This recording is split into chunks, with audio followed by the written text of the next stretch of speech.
first off, congratulations on this film. It really took me by surprise in the best way possible. Um, Thank you. yeah.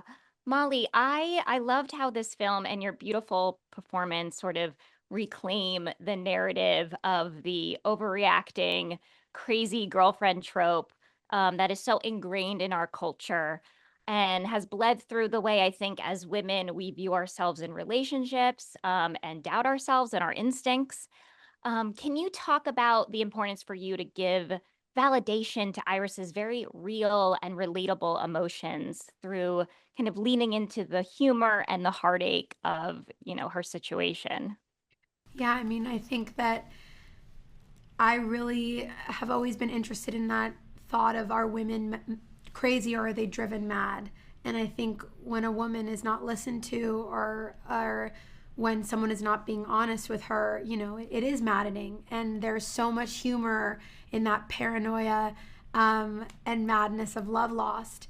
And I've always really wanted to explore that. And I felt so lucky that this project came to be. And, we wanted to put in all of the kind of bad shit that Sophie and I have gone through and make people feel seen, but also go, ooh, I'm glad that's not me. I'm not, if I was 5% crazier, maybe I would do that, but maybe I've wanted to do that. But yeah, and I think we usually just make fun of women. It's desperate when they really want love, but when men really want love, it's romantic and it's sexy. So it was a gift to get to play this role. Yeah, it was it was wonderful for me to kind of reflect and a reminder that like having crazy moments don't make us crazy, they make us human. And Mm-hmm. um, Yeah, Logan, so true. By the way, I know it's just so true though. Listening to that, but it's so funny. Like, yeah, men in movies, like if they do something crazy, it's really romantic. Like John Cusack John, with the yeah, with the boombox, boombox. and and I feel like I was conditioned to be like that, and then I would do something when I was dating, and people would just find it crazy. Like, you're crazy for showing up with a boombox right, outside. right. So those movies Yeah. ruined me. No, it's so true. Like everything that we watch as kids and as teenagers, it just like seeps into our brains Mhm. um and it's really interesting to sort of like unlearn everything kind of from our youth and from the movies that we love and all of that. But Logan, you did such a fantastic job at anchoring Isaac from this very truthful place of fear, which doesn't excuse his fuckboy behavior, No, not at all. um, but allows for compassion and reflection. Can you talk a little bit about that? Yeah, Isaac is just a complicated case. He's kind of a sad case to me in a way. Like, he's someone who's incapable of allowing himself to enjoy what he has. Because I think that this is a wonderful relationship at the beginning of the movie. Um, I think it's all genuine and there's love there, but he's just incapable for whatever reason, which I won't spoil. See the movie, but the exploring that, understanding what that block was for him, fundamentally, like where that comes from, was really interesting. And I think, yeah, it grounds the character. I mean, he's not a villain. He's more of just kind of a sad case in that regard. Um, and he's a human. He's not just like a dick Mhm. to be, one note, asshole or something like that. He's a complicated person who's going through something, and obviously he needs to grow in order to be a good partner in a relationship. Totally. And like when we never stop growing in relationships. That is true. It never stops. It never stops. No. Well, that's my time. I could talk to you guys forever. Logan, it was so So good good to to see you. see you. And So Molly, it good to was see you. lovely to meet you. Lovely to meet you too. Have a great day. I loved your film so much. Thank It's you. so beautifully human and it really took me by surprise. So, thank you. Thank you so much. That's so nice. I really appreciate that. I loved how clear you made it that we're on this journey with Iris and that having kind of crazy moments don't make us crazy, they make us human.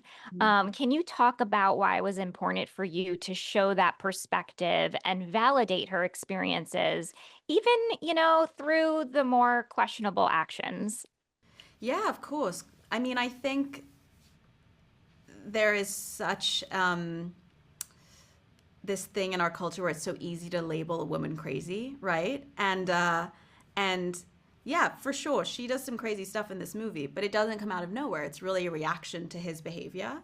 And I certainly have felt in my life like suddenly I'm doing something that is a little out of character and a little kooky, but I was pushed to that place. And if someone were to just label me crazy, I think that would be quite unfair because context is really important. And I thought that, yeah, so there was something I wanted to explore in that, in the nuance of behavior and the nuance of a label, because a label often doesn't have a lot of nuance, and how in gender dynamics in heterosexual dating, women are often labeled crazy and men are labeled assholes, when in reality, usually there's a lot more nuance than that. 100%. I mean, to be fully transparent, I've been married for almost 11 years. I've been with my husband for over 16 years. We've done a lot of growing together.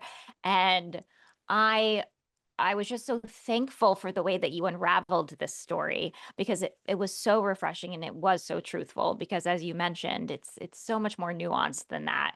And also I think sometimes we are too harsh on women from looking on the outside, and we can judge women for their quote unquote crazy actions as well. And this was a lovely reminder to say, huh, hold on, what would you do in that situation?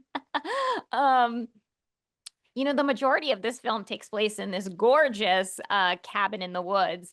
How did setting this film in kind of one space and working in kind of this one space give you the creative freedoms to explore all these, really relevant and important themes? Well, it was kind of tied with the inception of the idea, which was, a story that is contained, and the idea came to me with her trapping him. And so every step of the writing and developing of the story had that constraint in it.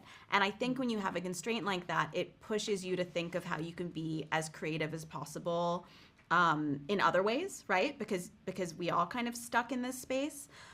But when our other characters come, we get to go outside, we get to have, a bonfire, we get to use the camera in a new way.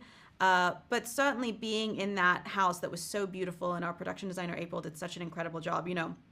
That house was stunning, but it was completely white when we showed up, and she put up wallpaper and painted everything, all the furniture we brought in. She did such a remarkable job doing that, and I think having a really interesting thing to look at in every corner. There were knickknacks everywhere that she brought in, and then our DP Connor Murphy did such a beautiful job lighting and shooting it that hopefully it feels engaging and interesting even when we're just in a room for a long time with a man chained to a bed. Oh, absolutely. No, it was brilliant. And it really allowed you to kind of psychologically get there, because it's when you do feel so gaslit, it feels isolating and it feels very cramped mentally. And you also Yeah. kind of created that physically, and it was brilliant. So congratulations. Thank you.